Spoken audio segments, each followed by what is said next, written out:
Maganda nga po nga pala mga kamasters. Ako po tabi sa nag comment na sa followers ko kung ano ba talaga ang content ko. Pani ba? Seryoso ba? Kasi hindi daw sila makapokus kung ano lang talaga yung pinakang goals ko talaga sa pag-vlog. Ang sagot ko naman dyan mga kamasters, ako all in one. Kung baga, sa diskarte.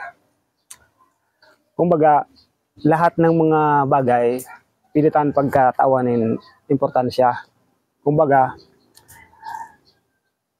anuin mo ang isa ng bagay kung di mo naman mag-ibo sa panahon. Dahil, kailangan talaga, ako bilang isa na residente siya na Tambo, na amin na bagay pigibo ko para sa buhay ko, para maipakita ko man sa inyo kung ano talaga yung kakayanan ko.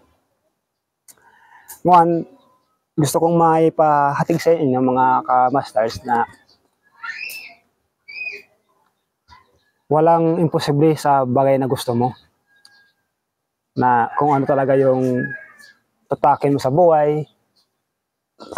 Like example, ako Coston, may inala akong tao. Hindi ako nakapagtapos dahil sa sobrang kahirapan mga ka-masters. Ngayon, kumbaga, lahat ng mga pigibo ko, ayun ang sa experience ko. Base po sa mga bagay na talagang nag-abot sa buhay ko man. Kaya sa lahat po yung mga followers na nag-comment sa akin na ano talaga ko, pani. Isa po nisa naman, pani ako. Kung tatawa na sa laba, tarawa na ka dali. Kung naman seryoso kita, seryoso ako. Gusto ko lang talagang malinawan sa inyo na all in one ako. Ay.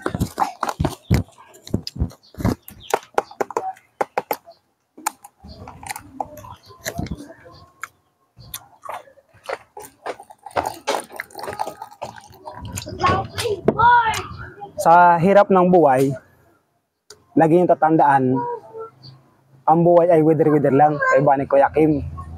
Para sa akin, ang buhay mahalaga. Kasi minsan ka lang daraan sa mundong ito eh.